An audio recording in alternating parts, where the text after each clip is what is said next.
Okay, so in this video we are going to talk about a proper plan for UPSC 2026।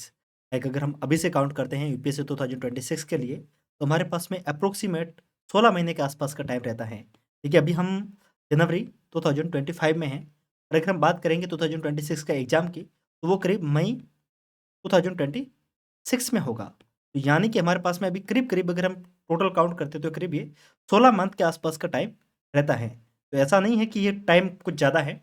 अगर हम सही से बात करें, अगर आप 2026 को टारगेट करना चाहते हैं, तो आपके लिए बिगुल तो अब बज चुका है। अगर आप अभी से नहीं बैठोगे तैयारी करने, तो फिर बाद में आपको खामियाज़ा भुगतना पड़ेगा। तो थोड़ी-सी स्पीड तो आपको बढ़ानी पड़ेगी। तो चलते हैं, एक-एक चीज़ को देखेंगे। देखिए यूजुअली अपन शॉर्ट वीडियो बनाते हैं, पर इस बार मैं सोच रहा हूँ कि इस वीडियो को पूरा लंबी स्ट्रैटेजी के रूप में बताऊँ, जहाँ पे एक-एक पॉइंट को अपन कवर करेंगे। अगर आपको कोई भी डाउट आता है, तो आपको नीचे हमारे व्हाट्सएप नंबर देखने को मिल जाएँगे। आप डायरेक्ट मेरे से आके भी बात कर सकते हैं, और जो भी आपका डाउट है, आप वहाँ पे आके कंसल्ट कर सकते हैं। सो सबसे पहले अपन बात करते हैं, अगर हमें यूपीएससी के लिए कुछ जानना है, तो सबसे पहले ये जानना बहुत ज़्यादा ज़रूरी है कि यूपीएससी का एग्ज़ाम किन चरणों में होता है, क्योंकि आप में से बहुत सारे ऐसे लोग होंगे उनको यही नहीं पता है कि यूपीएससी के एग्ज़ाम होते कैसे हैं, होता कैसे है। तो मैं आपको सबसे पहले एक जो इसकी रूपरेखा है एग्ज़ाम की, वो आपको बता देता हूँ थोड़ी-सी, ताकि आपको कोई बाद में डाउट ना आए। ओके, ठीक है। तो अगर हम बात करेंगे इस एग्ज़ाम के प्रोसेस की, तो सबसे पहले यहाँ पे प्री होता है। उसके बाद में आपका, अगर आप प्री में क्वालीफाई करते हैं, तो इसके बाद में आपका मेंस होगा, और अगर आप मेंस में क्वालीफाई करते हैं, तो आपका पर्सनैलिटी टेस्ट यानी कि इंटरव्यू होगा। तो ये जो एग्ज़ाम है, ये टोटल 3 चरणों में होता है। मोटा-मोटी तौर पे आपको ये पता होगा। अब अपन समझते हैं कि इस एग्ज़ाम के अंदर क्या प्रोसेस होती है, उसको थोड़ा-सा जानते हैं। प्री के अंदर आपके 2 एग्ज़ाम होते हैं। फर्स्ट एग्ज़ाम का नाम है जीएस, जिसको हम जीएस पेपर के नाम से जानते हैं, और सेकंड एग्ज़ाम होता है, वो होता है आपके सीसैट का। ये आपके प्री का एग्ज़ाम है। प्री का एग्ज़ाम आपके 2 चरणों में होता है। अगर आप इन प्री को क्वालीफाई करते हैं, तो आपको मेंस लिखने का मौका मिलता है। अब इसमें खेल क्या है वो समझिए। जो आपका जीएस का पेपर होता है, इससे आपकी कट ऑफ निर्धारित होती है। मतलब आपका जो जीएस क्वालीफाई होगा, उसके बाद में आपकी कट ऑफ जो बनती है, वो जीएस के पेपर पे बनती है। सीसेट के पेपर से कोई मतलब नहीं है। सीसेट का पेपर सिर्फ और सिर्फ आपके क्वालिफाइंग नेचर का है। इसके अंदर टोटल 80 क्वेश्चंस होते हैं, और इस 80 में से आपको क्वालीफाई करना रहता है। यानी कि अगर आप इसको क्वालीफाई कर लेते हैं, अगर हम क्वालीफाई करने की बात करें, अगर आप नेगेटिव मार्किंग नहीं करते हैं, तो करीब आप 28 क्वेश्चन सही करके आ जाते हैं, तो आप यहाँ पे क्वालीफाई कर लेते हैं। अपन एक वीडियो सेपरेट करेंगे सीसेट पहले, सीसेट के ऊपर, तो वहाँ पे सीसेट को लेकर एक अलग से बात कर लेंगे। ये मोटा-मोटी तौर पे 2026 को अपन टारगेट करें, सीसेट को छोड़कर, क्योंकि सीसेट के ऊपर एक सेपरेटली एक वीडियो अपन बनाएँगे, वहाँ पे अपन डिटेल में बात करेंगे। सो जो प्री है, प्री आपका पूरा किसके ऊपर निर्धारित होगा? जीएस पे। सीसेट आपको सिर्फ क्वालीफाई करना रहता है। अगर मानो आपने जीएस की कट ऑफ क्वालीफाई कर दी, तो आप मेंस लिखने का आपको मौका मिलेगा। अगर हम बात करें जीएस की कट ऑफ कितनी रहती है, तो जीएस की कट ऑफ हर साल का अगर हम अनुमान लेके चलते हैं, तो वो करीब 50% के आसपास रहती है, यानी कि करीब 100 नंबर के आसपास रहती हैं। 200 नंबर का आपका पेपर होगा टोटल, ये जीएस का, यूपीएससी प्रीलिम्स का। इसके अंदर अगर आप 50% यानी कि 100 नंबर ला लेते हैं, तो आपका जीएस क्वालीफाई हो जाएगा। अब मानो आपका जीएस क्वालीफाई हो गया, तो फिर आपको मेंस लिखने का मौका मिलेगा। अब अपन समझते हैं मेंस के बारे में, बात करते हैं थोड़ी सी कि मेंस में क्या-क्या होगा और किन-किन चरणों से आपको गुजरना पड़ेगा।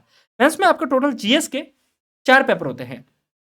GS first, GS second, GS 3 and GS 4। ये जीएस 4 को ही हम एक दूसरे नाम से जानते हैं, जिसको अपन एथिक्स के नाम से जानते हैं। ठीक है? जिसको हम हिंदी में बोलेंगे तो नीति शास्त्र। फिर आपका एक पेपर इसके अंदर होता है, जिसको अपन एसे के नाम से जानते हैं, जिसको अपन निमन के नाम से जानते हैं। तो ये मेंस के जो टोटल जो सबसे इंपॉर्टेंट एग्जाम होते हैं, वो ये हैं, ये टोटल ये 5 पेपर। ये सभी के लिए कॉमन होंगे, सबको लिखने रहेंगे। अब इसके साथ में 2 पेपर आपके ऑप्शनल के होंगे। जो आपका वैकल्पिक विषय होगा, उसके ऊपर भी आपके 2 एग्जाम, मतलब 2 पेपर होते हैं। एग्जाम एक होगा ऑप्शनल के, उसके अंदर 2 पेपर होंगे, paper first and paper second. तो ये होगा आपका ऑप्शनल। तो टोटल आप काउंट कीजिए 5, तो ये आपके पेपर हो गए, 2 आपके ये हो गए, टोटल कितने हुए? 7 हुए। अब इसके बाद में ये जब आप क्वालीफाई करते हैं, तो इसके साथ में 2 एग्जाम और होते हैं मेंस में, जो कि आपके लैंग्वेज के होते हैं, यानी कि भाषा के पेपर होते हैं, जिसके अंदर एक पेपर आपका इंग्लिश का होगा और एक आपका रीजनल लैंग्वेज का होगा। आप में से काफ़ी लोग हिंदी बोलने वाले लोग होंगे, क्योंकि इस वीडियो को जो सुन रहे हैं, वो अगर मैं हिंदी में बात कर रहा हूँ, तो नॉर्थ इंडिया के लोग ज़्यादा सुन रहे हैं। तो मतलब आपका जो ये पेपर होगा, आप चाहो तो आप हिंदी में लिख सकते हो, और अगर आप चाहो तो आप आपके रीजनल लैंग्वेज, यानी कि अगर आप ओडिशा से बिलोंग करते हो, तो आप ओडिसी में लिख सकते हो, तमिलनाडु से बात करो तो आप तमिल में लिख सकते हो। जो भी आपकी रीजनल लैंग्वेज है, जो कि हमारे संविधान में मेंशन है, उन 22 भाषाओं में से किसी भी एक को चुनाव कर सकते हैं। इंग्लिश का पेपर होगा, इंग्लिश तो मैंडेटरी है सबके लिए, एक रीजनल पेपर होगा। तो ये आपका होगा मेंस का पूरा पैटर्न यहाँ पे। अगर आप मेंस को क्वालीफाई कर लेते हैं, तो फिर आपको इंटरव्यू देने का मौका मिलता है, जिसको अपन पर्सनालिटी टेस्ट के नाम से जानते हैं। और अगर आप इंटरव्यू को क्वालीफाई कर लेते हैं, तो फिर आप फाइनली यूपीएससी में सेलेक्ट होते हैं। तो ये है पूरी यूपीएससी की जर्नी, जिसको आपको इस जितना भी टाइम है आपके पास में, उसके अंदर आपको इसको पार करना है। अब अपन बात करेंगे यूपीएससी 2026 के लिए। ये हमने जर्नी समझ ली जिसको हमें क्वालिफाई करना है और हमें इसी जर्नी के ऊपर इस तैयारी को पूरा करना है। देखिए, यूपीएससी 2026 के लिए हमारे पास में टोटल टाइम कितना है? 15 महीने। और हम शून्य से शुरुआत कर रहे हैं, यानी कि हम ये सोच के चल रहे हैं कि आपको कुछ भी नहीं आता है। कुछ भी यानी कि आप एकदम कोरे कागज है और उसके ऊपर मुझे कलम चला के आपको बताना है कि क्या-क्या आपको आगे करना है। तो सबसे पहला चरण होता है यूपीएससी के एग्जाम के अंदर, अगर आपको कुछ भी नहीं आता है, आप में से बहुत सारे स्टूडेंट ऐसे होंगे जो हो सकता है कि साइंस बैकग्राउंड से बिलोंग कर रहे हो, बहुत सारे बच्चे ऐसे भी होंगे जो कॉमर्स बैकग्राउंड से होंगे, बहुत सारे आर्ट्स बैकग्राउंड से होंगे, बहुत सारे और भी बहुत सारी कोई स्ट्रीम होती है उसके अंदर से वो बिलोंग कर रहे होंगे। यूपीएससी के लिए जो बेसिक क्वालिफिकेशन है वो यही है कि आपका एक इंडिया के किसी भी यूनिवर्सिटी से आपकी ग्रेजुएशन की डिग्री आपके पास में होनी चाहिए। अगर आप ग्रेजुएट हैं तो फिर आप आराम से यूपीएससी का एग्जाम दे सकते हैं। तो आप किसी भी बैकग्राउंड से बिलोंग कर रहे हैं, कोई मायने नहीं रखता। अब आप ये देखिए, अगर आपका बैकग्राउंड साइंस से रहा है या फिर कॉमर्स से रहा है, तो डेफिनेटली आपको दिक्कत आएगी किसमें? जब आप ह्यूमैनिटी के सब्जेक्ट को पढ़ेंगे तब। क्योंकि हमने जैसा कि बात किया जीएस के अंदर, जैसे कि अगर हम प्रीलिम्स में बात करेंगे, तो जीएस का पूरा पेपर किसका है? जीएस के अंदर हम टोटल जो सब्जेक्ट होती है वो अपन आगे बात करेंगे। बट जीएस का पूरा पेपर मैक्सिमम ह्यूमैनिटी के सब्जेक्ट पे वेरी करता है। वहीं पे जीएस सेकंड भी आपका, मतलब अगर हम बात करेंगे मेंस में, तो मेंस में जो टोटल 3 पेपर होते हैं, जीएस फर्स्ट, सेकंड और थर्ड, ये तीनों भी ह्यूमैनिटी के सब्जेक्ट यानी कि मानवीय सब्जेक्ट के ऊपर ज़्यादा डिपेंड करते हैं। मानवीय सब्जेक्ट यानी कि जो आर्ट्स का सब्जेक्ट है, जिसको अपन जनरल नॉलेज के सब्जेक्ट बोलते हैं, उसके ऊपर ज़्यादा वो डिपेंड करते हैं। तो आपका सीधी सी बात है, बैकग्राउंड में इश्यू होगा। अब इस बैकग्राउंड में इश्यू है तो इसको कम करने के लिए हमारे पास में क्या सॉल्यूशन है? हमारे पास में जो सॉल्यूशन है उसको अपन बोलते हैं एनसीईआरटी। अब एनसीईआरटी क्यों पढ़नी है? देखिए, आप में से बहुत सारे स्टूडेंट ऐसे होंगे जो पहले से टॉपर रहे होंगे, बहुत सारे एवरेज, बहुत सारे ऐसे जो बिलो एवरेज पे रहे होंगे। कोई मायने नहीं रखता, आपका बैकग्राउंड कोई भी है, कुछ भी मायने नहीं रखता। क्योंकि अगर आप इस जर्नी में भी आ रहे हो तो आपको शुरुआत कहाँ से करनी है? एनसीईआरटी से। एनसीईआरटी यानी कि बच्चों की बुक से। अगर आपका फाउंडेशन पहले से वीक है, अगर आप पहले अच्छे स्टूडेंट नहीं रहे हैं, तो आप फिर से एनसीईआरटी पढ़ना शुरू करेंगे। और फिर से जब एनसीईआरटी पढ़ना शुरू करेंगे तो आप वापस से बाकियों की तरह बन जाएंगे। तो यहाँ पर आपको एनसीईआरटी पढ़नी रहेगी, क्लास 6 से लेकर क्लास 12 तक की एनसीईआरटी पढ़नी रहेगी, जिसके अंदर जो सब्जेक्ट है एनसीईआरटी के वो कौन-कौन से पढ़ने उसको आप थोड़ा-सा ध्यान रखिएगा। यहाँ पर आपको हिस्ट्री की एनसीईआरटी पढ़नी रहेगी, यहाँ पर आपको पॉलिटी की एनसीईआरटी पढ़नी रहेगी, यहाँ पर आपको इकोनॉमी की एनसीईआरटी को पढ़ना रहेगा, यहाँ पर आपको ज्योग्राफी की एनसीईआरटी को पढ़ना रहेगा। ये सबसे इंपॉर्टेंट एनसीईआरटी जो को आपको करना रहेगा। अगर आपका बैकग्राउंड साइंस में काफ़ी ज़्यादा कमज़ोर है, तो आप यहाँ पे साइंस की एनसीईआरटी को भी पढ़ सकते हैं। बात रहेगी किन-किन क्लास की पढ़नी है, 6 से लेकर 12 तक की। इकोनॉमी की जो बुकें आती है वो 9 से लेकर 12 तक के लिए आती हैं। इन सबके साथ में आपको आर्ट एंड कल्चर के लिए वगैरह भी एनसीईआरटी पढ़नी रहती है, बट वो अपन फाउंडेशन वैल्यू के लिए नहीं पढ़ते, वो उन एनसीईआरटी को अपन बाद में जीएस के पेपर को स्ट्रॉन्ग करने के लिए पढ़ते हैं। तो अभी जो मेन फाउंडेशन बनाना है वो अपन को इन्हीं बुकों के माध्यम से बनाना है। तो इसके लिए अपन जिसका सहारा लेंगे वो है एनसीईआरटी 90 डे चैलेंज। अब बात रहती है कि एनसीईआरटी 90 डे चैलेंज है क्या? देखिए, हमारे पास में टोटल टाइम कितना है? 15 महीने। इन 15 महीने में हमें क्या-क्या करना है? हमें प्री को भी क्वालीफाई करना है, प्री के लिए भी हमें स्ट्रेटजी बनानी है, मेंस के लिए भी बनानी है। प्री में हमारे पास में जीएस प्लस सीसेट है, सीसेट को भी पढ़ना है, मेंस में हमें आंसर राइटिंग भी करनी है। तो हमारे पास में टाइम तो लिमिटेड है, ये तो फिक्स है। आप में से बहुत सारे लोग ये सोच रहे होंगे कि बहुत सारा टाइम है, धीमे-धीमे पढ़ेंगे, बाद में आराम से स्पीड बढ़ा देंगे। कुछ नहीं होने वाला। अगर सबको ये लग रहा है तो टाइम चला जाएगा, कोई मायने नहीं रखता है। आपको ये बात सोच के चलनी होगी कि टाइम नहीं है। अगर आप ये सोच के चलेंगे तभी काम होगा। तो अब आप ये देखिए कि टाइम नहीं है, तो हम एनसीईआरटी में पढ़नी पड़ेगी, क्योंकि हमें अभी शुरुआत से शून्य से शुरुआत करें तो एनसीईआरटी पढ़नी पड़ेगी। पर एनसीईआरटी के ऊपर अपन ज़्यादा टाइम नहीं दे सकते। मैक्सिमम हमें 3 से 4 महीने का टाइम देना चाहिए, यानी कि 90 दिन। अपन 90 दिनों में एनसीईआरटी को कैसे पूरा करना है, इसके ऊपर एक वीडियो मैं बना के दूंगा, जहाँ पे अपन एनसीईआरटी 90 डे चैलेंज के बारे में बात करेंगे। बट अगर आपको लगता है कि एनसीईआरटी में आपको दिक्कत है, आपको फाउंडेशन में ज़्यादा दिक्कत है, आपका बैकग्राउंड कमजोर रहा है, और अगर आपको लगता है कि आपको एनसीईआरटी की क्लासेस के माध्यम से जुड़ के पढ़ना है, तो आप हमारे कोर्स के साथ में जुड़ सकते हैं, जिसका नाम है यूपीएससी शून्य से शुरुआत।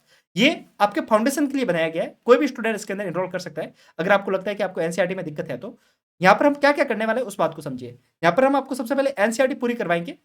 एनसीईआरटी से पूरी नहीं करवाएंगे, जैसे कि यूजुअली आपने देखा होगा कि बहुत सारे लोग यूट्यूब पे भी एनसीईआरटी पूरी करवाते हैं, पर उसमें और हमारे में क्या फर्क है? हम आपको एनसीईआरटी की बेसिक क्लासेस प्रोवाइड करेंगे, पर पढ़नी आपको खुद पड़ेगी। कैसे? हम आपको डेली बेसिस पे एक टारगेट देंगे कि ये आपको टारगेट पढ़ना है। जैसे कि आपको प्रॉब्लम आएगी ना शुरुआत में, शुरू कैसे करना है, अक्सर दिमाग में आता है कि किस बुक से शुरू करें, किस सब्जेक्ट से शुरू करें। तो हम आपके इस प्रॉब्लम को यहाँ पे सॉल्व करेंगे। रोजाना आपको एक टारगेट मिलेगा और वो टारगेट आपको रोजाना पूरा करना पड़ेगा, और ये पूरी जर्नी 90 दिनों तक चलेगी। 90 दिनों तक आपको टारगेट मिलेंगे और इस 90 दिनों में हम एनसीईआरटी को पूरा पढ़ेंगे। आप भी पढ़ोगे, हम भी पढ़ाएंगे, तो आप एनसीईआरटी को 2 बार पढ़ोगे। साथ में आपको एनसीईआरटी के नोट्स मिलेंगे, तो आप एनसीईआरटी के नोट्स से एनसीईआरटी को रिवाइज भी करोगे। इसके साथ में एनसीईआरटी के टेस्ट मिलेंगे, तो आप एनसीईआरटी के टेस्ट के माध्यम से और चीज़ों को मजबूत बनाएंगे। ये सब कुछ मिलेगा अब आप पढ़ रहे हैं, अब आपको कोई दिक्कत आ रही है तो आप किससे पूछोगे? तो आपको यहाँ पे 1 टू 1 मेंटरशिप की सुविधा भी मिलेगी। यानी कि अगर आपको कोई भी डाउट है तो आप डायरेक्ट मेरे साथ में डिस्कस कर पाओगे, इस कोर्स के अंदर जुड़ोगे तो। साथ में यहाँ पर हर संडे को एक वीकली लाइव होता है, यहाँ पे सभी बच्चे आपस में जुड़ते हैं और वो अपने-अपने डाउट को पूछते हैं, अपने-अपने जितने भी जो भी उन्होंने पढ़ा है पूरे वीक में, जो भी उनको डाउट है वो वहाँ पे डिस्कस करते हैं। तो इससे क्या होता है कि आपको वो जो पीयर प्रेशर होता है, आप बार-बार फ़ील करते हैं कि यार मेरे साथ में कोई पढ़ने वाला नहीं है। जब आप वीकली लाइव में जुड़ते हो तो आपको पता चलता है कि आपके साथ पढ़ने वाले और भी लोग हैं। ये सब कुछ यहाँ पे आपको सुविधा देखने को मिलती है। ये पूरा 90 दिन का कोर्स है जिसको हम यूपीएससी शून्य से शुरुआत के नाम से जानते हैं।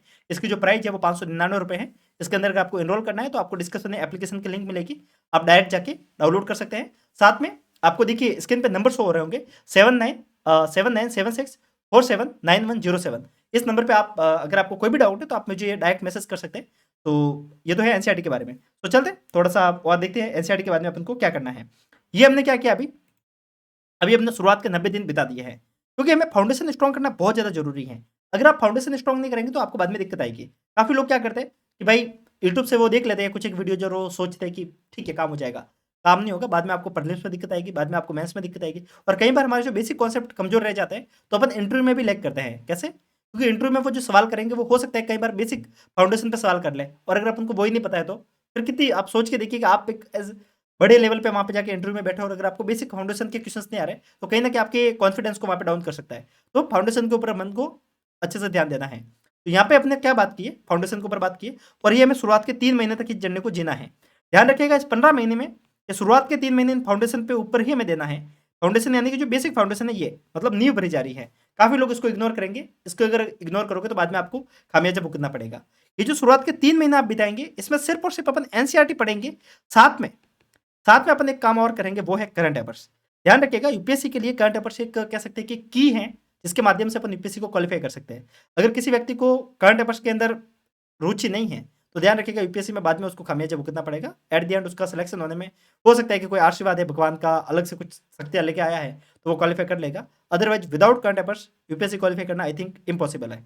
मान लो प्री निकल जाएगा, पर मेंस में आप अटक जाओगे, क्योंकि मेंस में आपको हर एक आंसर में इंट्रो लिखने के लिए एक अच्छे करंट के फैक्ट की नीड होगी और वो फैक्ट है तभी आपका इंट्रो बेस्ट बनेगा और अगर आपका इंट्रो बेस्ट है, तभी आपको मेंस में अच्छे मार्क्स मिलेंगे। तो आप इस बात को भी ध्यान रखिएगा कि शुरुआत के 3 महीने में हमें एनसीईआरटी प्लस करंट अफेयर्स के ऊपर ध्यान देना है। बात करेंगे करंट अफेयर्स को लेकर कि करंट अफेयर्स के अंदर हमें किन-किन चीज़ों को पढ़ना है। करंट अफेयर्स के लिए आप द हिंदू को पढ़ सकते हैं। आपको द हिंदू न्यूज़पेपर को आप पढ़ सकते हैं। अब काफ़ी लोग बोलेंगे कि हमारे पास में द हिंदू न्यूज़पेपर आता नहीं है और काफ़ी लोग ये भी बोल सकते हैं कि हमें न्यूज़पेपर पढ़ने में कोई इंटरेस्ट भी नहीं है, हमें अच्छा भी नहीं लगता है। तो आप एक काम कर सकते हैं, यूट्यूब पे आपको द हिंदू के बहुत सारे टीचर हैं जो द हिंदू को पढ़ाते हुए मिल जाते हैं। तो आप यूट्यूब से उसका एनालिसिस देख सकते हैं और कोई ऐसा इश्यू नहीं है अगर आप न्यूज़पेपर नहीं भी पढ़ते हैं और अगर आप यूट्यूब पे पूरे द हिंदू की वीडियो देख लेते हैं और वीडियो आप देखो वो कम से कम 1 से डेढ़ घंटे का होना चाहिए जिसके अंदर अच्छे से न्यूज़पेपर को समझाया हुआ हो। तो आप द हिंदू के वीडियोज़ को देख लेंगे, साथ में आप मंथली मैगज़ीन को पढ़ना शुरू करेंगे। आप अभी से मंथली मैगज़ीन को पढ़ना शुरू करेंगे। अगर आप जनवरी से टारगेट बना रहे हैं या फिर फ़ेब से टारगेट बना रहे हैं, तो आपको पिछले महीने से मैगज़ीन से आपको पढ़ना अब शुरू करना चाहिए। अब वो टाइम आ गया है कि अब आपको कमर कसनी चाहिए, तो अब आप करंट अफेयर्स को पढ़ना थोड़ा-सा शुरू करेंगे। शुरुआत के कुछ महीने दिक्कत आएगी, ध्यान रखिएगा जब शुरू में आप करंट अफेयर्स पढ़ते हैं तो समझ में नहीं आता है। या आपके साथ नहीं सबके साथ होता है।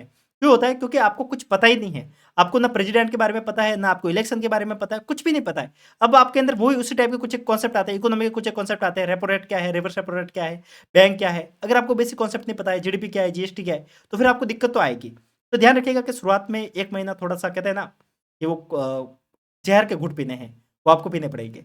अगर आप 2 महीने जी लेते हैं ज़िंदगी को, तो फिर बाद में आपको मज़ा आने लगता है। तो मैंने आपको बताया शुरुआत के जो 3 महीने जो फाउंडेशन पे अपन को देने हैं, इसके अंदर आपको यही काम करना है, एनसीईआरटी प्लस न्यूज़पेपर। थोड़ा मुश्किल होगा, अगर जी लिया तो अगले 12 महीने आपके बहुत अच्छे कटने वाले हैं, ठीक है? तो ये हमारा काम क्या होगा? Current affairs.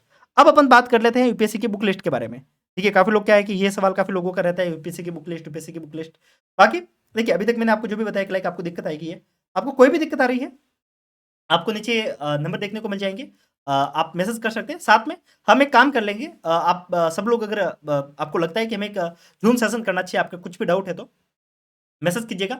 अगर अच्छे खासे स्टूडेंट की क्वेरी आई, तो अपन एक काम कर लेंगे, संडे को सभी लोग मिलकर एक ज़ूम सेशन कर लेंगे, जहाँ पे आपको जो भी डाउट आ रहा है तैयारी को शुरू करने में, आप हमारे साथ में डिस्कस कर सकते हैं।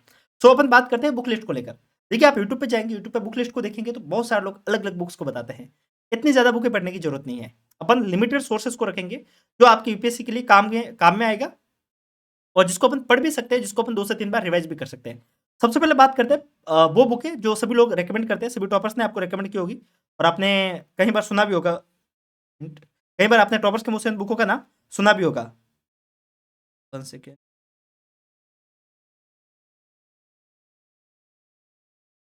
सो अपन काम क्यों नहीं करता है? ठीक है, तो अपन बुक लिस्ट के बारे में थोड़ी सी जानकारी ले लेते हैं, जो बुक है काफ़ी ज़्यादा पॉपुलर है और जो सही है। सबसे पहले अपन बात करेंगे पॉलिटी को लेकर। पॉलिटी के लिए आपके पास में one and only M Laxmikant.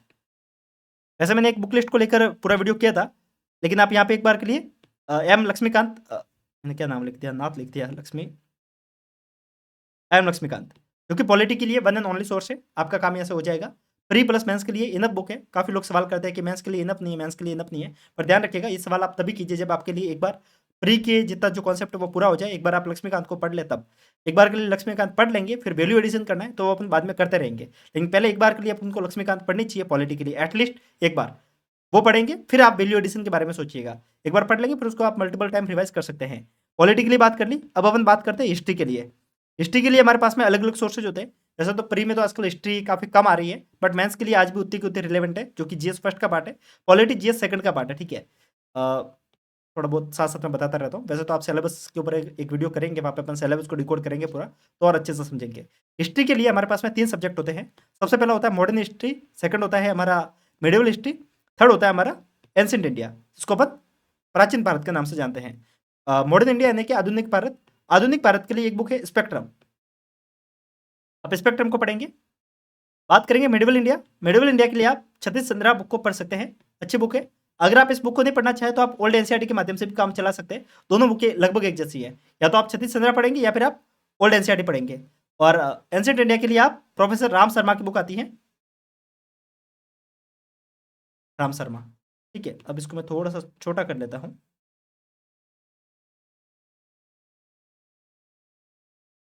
ठीक है, हाँ, तो ध्यान रखिएगा, यहाँ पे इसको मैं थोड़ा सा सही लिख देता हूँ ताकि आपको नोट्स बनाने में हेल्प होगी। मिडिवल इंडिया के लिए सतीश चंद्रा और एंशिएंट इंडिया के लिए राम शर्मा। इसको आप चाहे तो ओल्ड एनसीईआरटी के साथ में भी पढ़ सकते हैं। अगर आप ओल्ड एनसीईआरटी पढ़ेंगे तो आपको सतीश चंद्रा पढ़ने की जरूरत नहीं है, ओल्ड एनसीईआरटी पढ़ेंगे तो आपको राम शर्मा भी पढ़ने की जरूरत नहीं है। बट आप मॉडर्न इंडिया के लिए ओल्ड एनसीईआरटी प्लस स्पेक्ट्रम दोनों पढ़ेंगे तो आपका काम और बेटर होगा। तो हमने बात कर ली पॉलिटी और हिस्ट्री के लिए। अब अपन बात करते हैं इकोनॉमी के लिए। इकोनॉमी के लिए 2 सोर्स है, दोनों में से किसी एक को आप पढ़ सकते हैं। अगर आपको समझ में आता है तो ठीक है, क्योंकि सबसे पहला सोर्स है वो है मुरदाल सर के नोट्स। अब मुरदाल सर के नोट्स के साथ में दिक्कत ये है कि वो सबको समझ में नहीं आता है, खासकर हिंदी मीडियम वाले एस्पिरेंट में कुछ लोगों को समझ में आता है, कुछ को नहीं आता है। अगर आपको समझ में आता है मुरनाल पटेल सर के जो नोट्स है वो, अगर आपको समझ में आता है तो ठीक है, और अगर नहीं आता है तो फिर आप एक बुक को फॉलो कर सकते हैं, उसका नाम है रमेश सिंह। आप रमेश सिंह बुक के साथ में भी जा सकते हैं। यहाँ पे अपने बात कर ली मोटी मोटी तौर पे जो पॉलिटी के बारे में, इकोनॉमी के बारे में और हिस्ट्री के बारे में। अब अपन बात करते हैं ज्योग्राफी। ज्योग्राफी के लिए हमारे पास में सबसे इंपॉर्टेंट सोर्स है वो है एनसीईआरटी। क्लास 6 से लेकर 12th की एनसीईआरटी आपको मुंह जुबानी याद होनी चाहिए। प्लस वैल्यू एडिशन के लिए आप किसी कोचिंग के नोट्स को ले सकते हैं। अच्छी कोचिंग के नोट्स के तौर पे आप पीएमएफ आईएएस की बुक को ले सकते हैं। पीएमएफ आईएएस के नोट्स है, इसको ले सकते हैं। और अगर आपका मीडियम हिंदी है तो आप माजिद हुसैन बुक को भी पढ़ सकते हैं। दोनों में से किसी एक बुक को ले लीजिएगा, किसके लिए? ज्योग्राफी के लिए।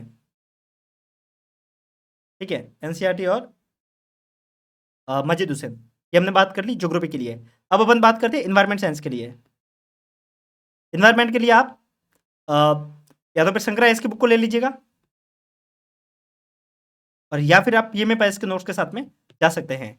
बात करेंगे इकोनॉमी हो गया, इन्वायरमेंट हो गया, शंकरा एस ये इन्वायरमेंट हो गया, और अब अपन बात करते हैं साइंस एंड टेक के लिए। साइंस एंड टेक के लिए आप दृष्टि के नोट्स के साथ में जा सकते हैं, दृष्टि एस के नोट्स के साथ में।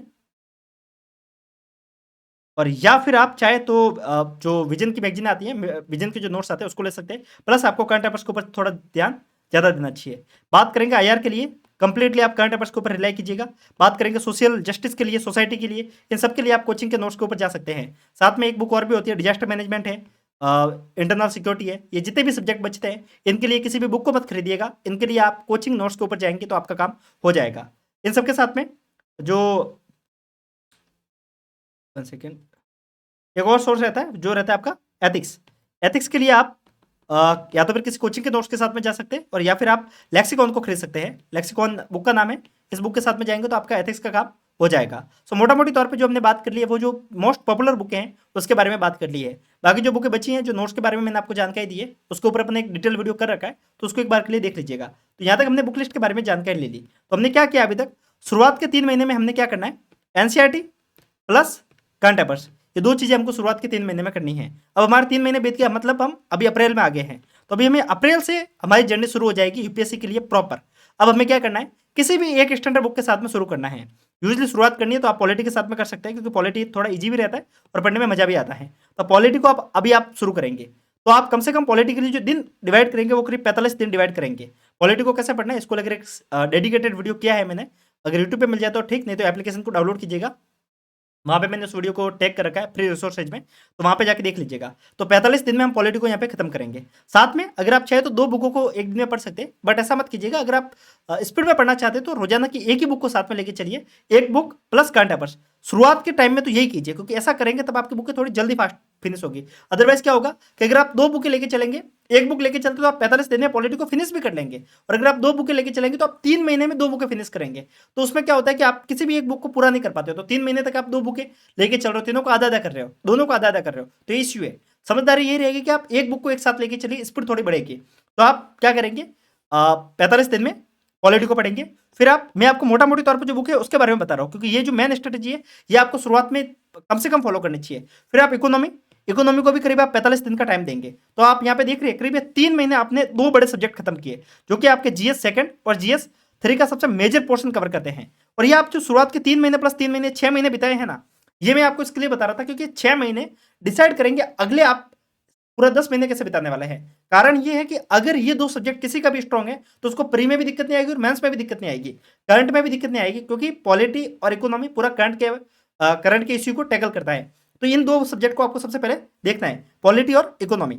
अब अपन बात करेंगे, 3 महीने हमने बिता दिए, अब अपन को शुरू करना है किसके साथ में, ज्योग्राफी प्लस इन्वायरमेंट साइंस। ये 2 बुकें आप एक साथ चलाएंगे, और इन दोनों को करने के लिए 1 महीने का टाइम दीजिए, उससे ज़्यादा टाइम मत दीजिए, क्योंकि हमने पहले एनसीईआरटी में टाइम दिया है। तो एनसीईआरटी किए तो हमने एनसीईआरटी के अंदर ज्योग्राफी के ऊपर अच्छा टाइम दिया है, तो 1 महीना आप यहाँ पे बिताइए। इसके बाद में आप, ये हो गया आपका मेन पोर्शन। तो यहाँ पे हमने टोटल कितना टाइम बिताया, करीब हमने 4 महीने बिता दिए हैं। 4 महीने बिताए कितना, अप्रैल से 4 महीने कितना हो जाता है, अप्रैल मई जून और जुलाई। अब आप जुलाई में आ गए हैं, और आपको अब जुलाई से एक काम शुरू करना है, वो है आपका ऑप्शनल, जो मैंने यहाँ पे ऑप्शनल लिखा है। अब आप जुलाई में ऑप्शनल के ऊपर काम करना शुरू करेंगे। अब काफी लोग मुझे बोलेंगे कि आपने ऑप्शनल को इतना लेट क्यों बताया, इसके पीछे रीजन है। काफी लोग क्या करते हैं कि पहले दिन ही ऑप्शनल का चुनाव कर लेते हैं, ये मूर्खता है। जब तक आप कम से कम 2 से 3 सब्जेक्ट नहीं पढ़ोगे तब तक आपको पता ही नहीं चलेगा कि आपका इंटरेस्ट किस में है।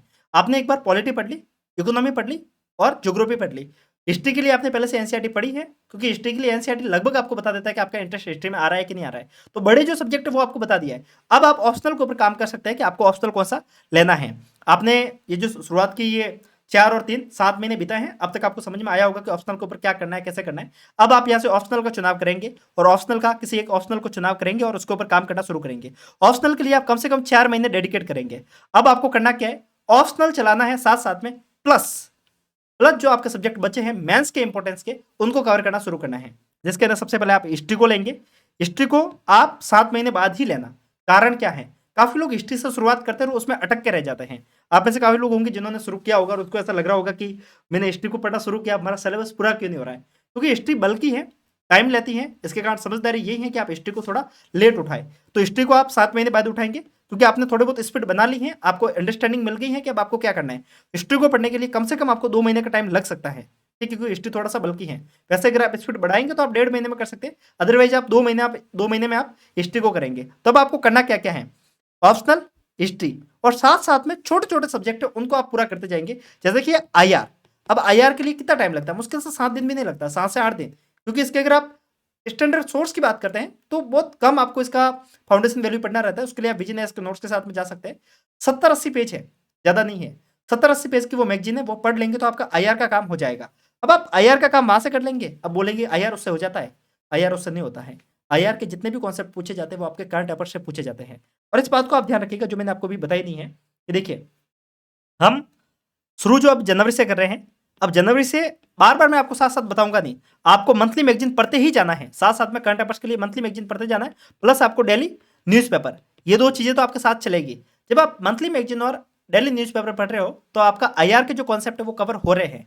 साथ में IR plus science and tech, ये दो जो सब्जेक्ट है ना, ये दो सब्जेक्ट स्टैंडर्ड सोर्स से बहुत कम पूछे जाते हैं, करंट से बहुत ज्यादा पूछे जाते हैं। बट इसको पढ़ने के लिए थोड़ा बहुत स्टैंडर्ड पकड़ होना बहुत जरूरी है, जो कहते हैं फाउंडेशन वैल्यू, वो होना बहुत जरूरी है। आईआर के लिए आप विजन एस के नोट्स के साथ में जा सकते हैं। साइंस एंड टेक के लिए भी अगर आप चाहे तो दृष्टि के नोट्स के साथ में, चाहे तो विजन के नोट्स के साथ में, किसी भी एक कोचिंग के नोट, किसी भी कोचिंग के साथ में जाइए, कोई मायने नहीं रखता। ऑलमोस्ट आजकल सभी कोचिंगों के नोट्स एक जैसे ही है, सभी एक दूसरे का टिप टाप के कॉपी पेस्ट ही कर रहे हैं, कुछ ज्यादा फर्क नहीं है। तो आप एक काम कर सकते हैं, इन दो सब्जेक्ट को साथ में चलाएंगे। अब आपको करना क्या, जुलाई से रोजाना के 3 घंटे ऑप्शनल को डेडिकेट करेंगे, 3 घंटे हिस्ट्री जैसा सब्जेक्ट को आप कवर करेंगे, प्लस 3 घंटे आपने बता दिए, 6 घंटे दे दिए, प्लस आप रोजाना का 1 घंटा ऐसे एक एक्स्ट्रा सब्जेक्ट को देंगे, लाइक आईआर है या फिर साइंस एंड टेक है।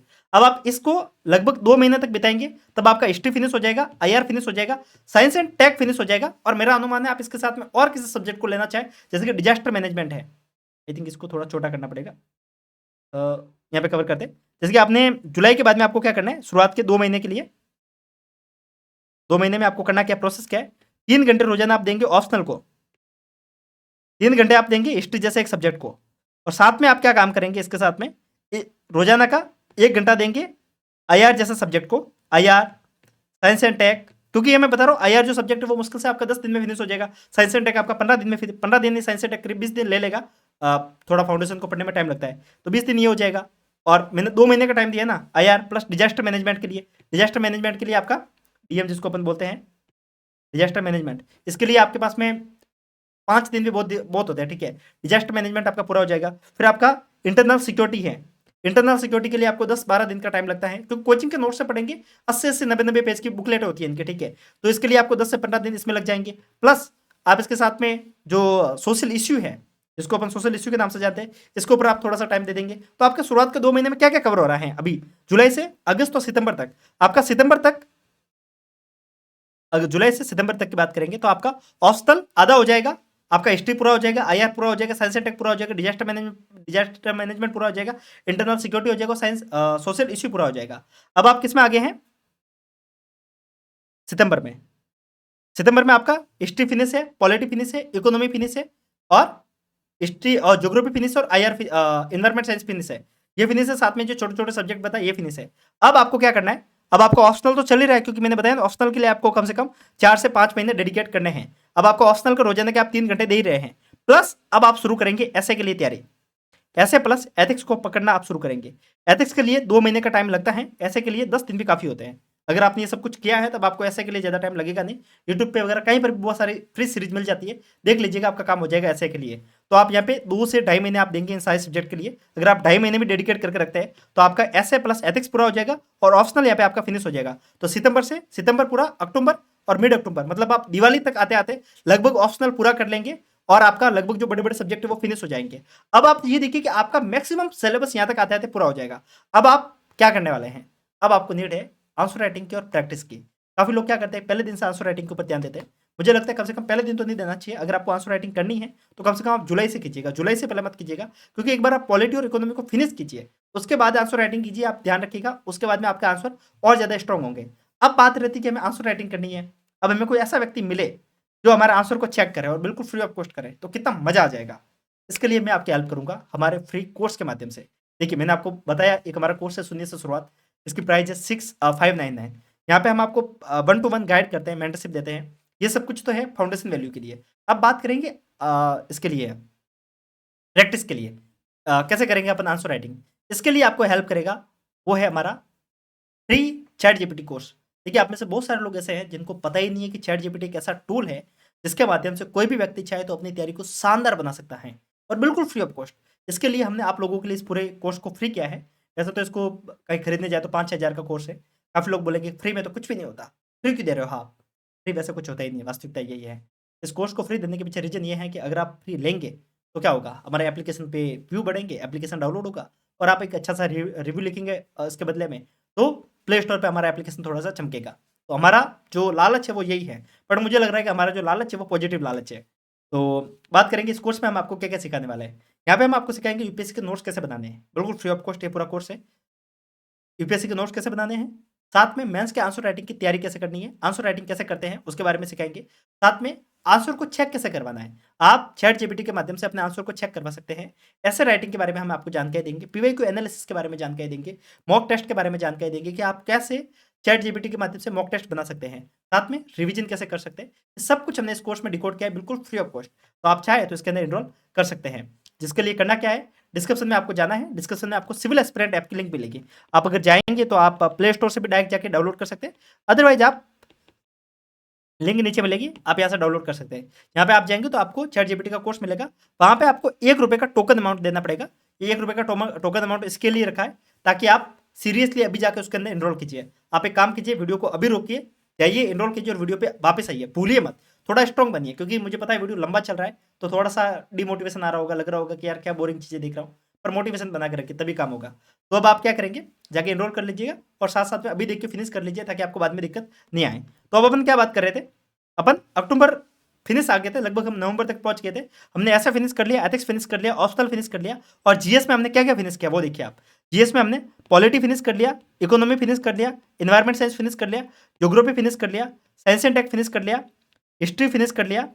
इन सबके साथ में साइंस एंड टेक हो गया, हिस्ट्री हो गया, आईआर फिनिश हो गया हमारा, और डिजास्टर मैनेजमेंट फिनिश हो गया, और साथ में हमारा सोशल इश्यू है वो फिनिश हो गया, इंटरनल सिक्योरिटी फिनिश हो गया। ये लगभग हमारा सब्जेक्ट जो बड़े बड़े सब्जेक्ट है वो फिनिश हो गए, ऐसा फिनिश हो गया और इस फिनिश हो गया। तो अब आप देखिए कि अभी हम नवंबर तक पहुंचे हैं। ये जो नवंबर वापस आएगा 2025 का, तब तक हमने लगभग जो मेंस का सब्जेक्ट है उसको पूरा कर दिया। साथ में कुछ एक सब्जेक्ट बचते हैं, लाइक सोसाइटी है, और भी कुछ एक सब्जेक्ट है जो साथ में बच जाते हैं, तो उनके लिए कहते हैं कि वो वैल्यू एडिशन करना है, वो आप यहाँ पे कर लेंगे। लगभग जो सब्जेक्ट के सिलेबस है वो मैंने आपको यहाँ पे कवर अप करवा दिया। साथ में लाइक सोसाइटी बच जाता है, पॉलिटी का एक सब्जेक्ट है गवर्नेंस, गवर्नेंस आपका बच जाता है, और गवर्नेंस हो गया, साथ में जीएस 3 में आईआर हो गया, जनरल सिक्योरिटी, लगभग आपका सब्जेक्ट फिनिश हो जाते हैं।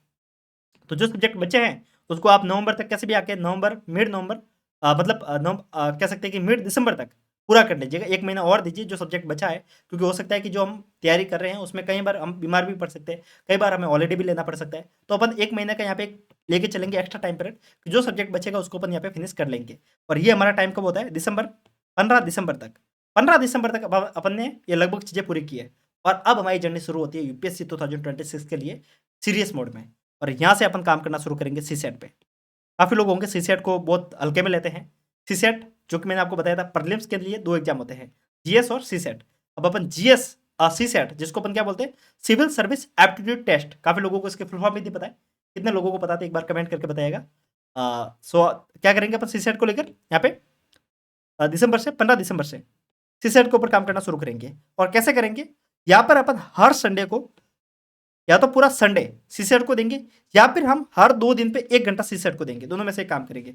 पूरा संडे देंगे तो सबसे बेटर है कि हर वीकली आप कम से कम 8 से 9 घंटे सिर्फ सीसेट को देंगे, तो आपको प्रीलिम्स में कहीं पे भी दिक्कत नहीं आने वाली। और अब यहाँ पे अपन क्या काम करेंगे, जो पॉलिटी हमने वहाँ पे पढ़ा था, जो हिस्ट्री हमने वहाँ पे पढ़ा था, वो हमने एक बार पढ़ा है, और एक बार पढ़ने से कुछ भी नहीं होता है। अब हम अपन सेकंड स्टडी करना शुरू करेंगे, और किन सब्जेक्ट की, जो प्रीलिम्स स्पेसिफिक काफ़ी ज़्यादा जरूरी हैं। और अपन यहाँ से क्या काम करना शुरू करेंगे,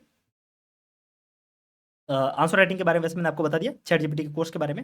अब अपन क्या काम करेंगे, दिसंबर से करीब आप 15 दिसंबर से शुरू करेंगे, पॉलिटी को वापस से पढ़ना शुरू करेंगे। और अब यहाँ पे टारगेट क्या बताएंगे, कैसे भी करके हमें किसी भी सब्जेक्ट को 30 दिन से ज़्यादा टाइम नहीं देना है। पॉलिटी 30 दिन से कम, करीब 25 दिन के अंदर अंदर आपकी पॉलिटी फिनिश होनी चाहिए। फिर आप इकोनॉमी, करीब आप 30 दिन में इकोनॉमी को फिनिश करेंगे, आप जनवरी तक पहुंच जाएंगे, और जनवरी में बजट आएगा, इकोनॉमी को आप पूरा कर लेंगे। फिर आप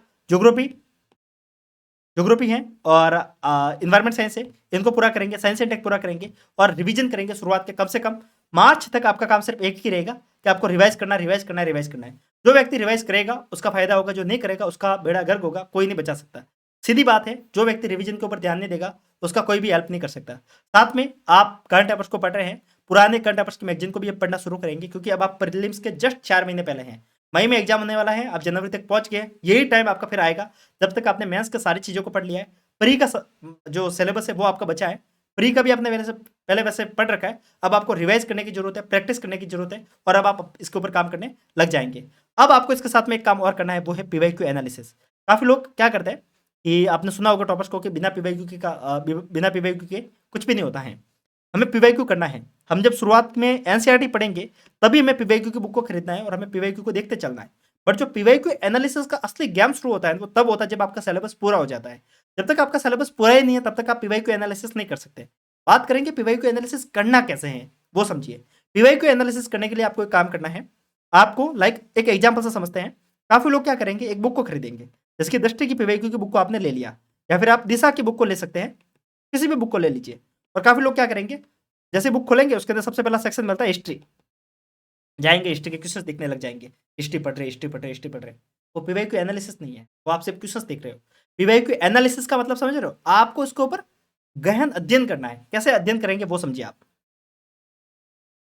आपको एटलीस्ट ज़्यादा पीवाईक्यू ना लगाओ, पीवाईक्यू एनालिसिस ज़्यादा सब्जेक्ट का नहीं करो, लेकिन कम से कम आपको 2014 से लेकर 2024 तक के सारे क्वेश्चंस आपको लगाना चाहिए। कम से कम इतना कीजिए, कम से कम आप ये 10 सालों का पेपर यानी कि 1000 क्वेश्चंस इसके ऊपर एनालिसिस पूरा कीजिएगा। ये आपको काफ़ी ज़्यादा हेल्प करेगा। बात रहती है अब एनालिसिस करना कैसे है। आप क्या करेंगे, अब आप जब मार्च के महीने में या फिर फेब के महीने से शुरू कर सकते हैं, फेब 2026 में आप क्या करेंगे, पेपर लेंगे 2015 का या फिर किसी भी ईयर का एक पेपर ले लेंगे, 100 क्वेश्चन से प्रिंट आउट निकलवाएंगे। अगर आपके पास में आईपैड है तो आप आईपैड पे कर सकते हैं, और अगर आप सबसे बढ़िया क्या है, आप प्रिंट आउट निकलवा लीजिए और एक एक पेपर के निकलवाएंगे। इससे बढ़िया काम कीजिए, 10 सालों का पूरा पेपर है उसके प्रिंट आउट पूरे निकलवा लीजिए।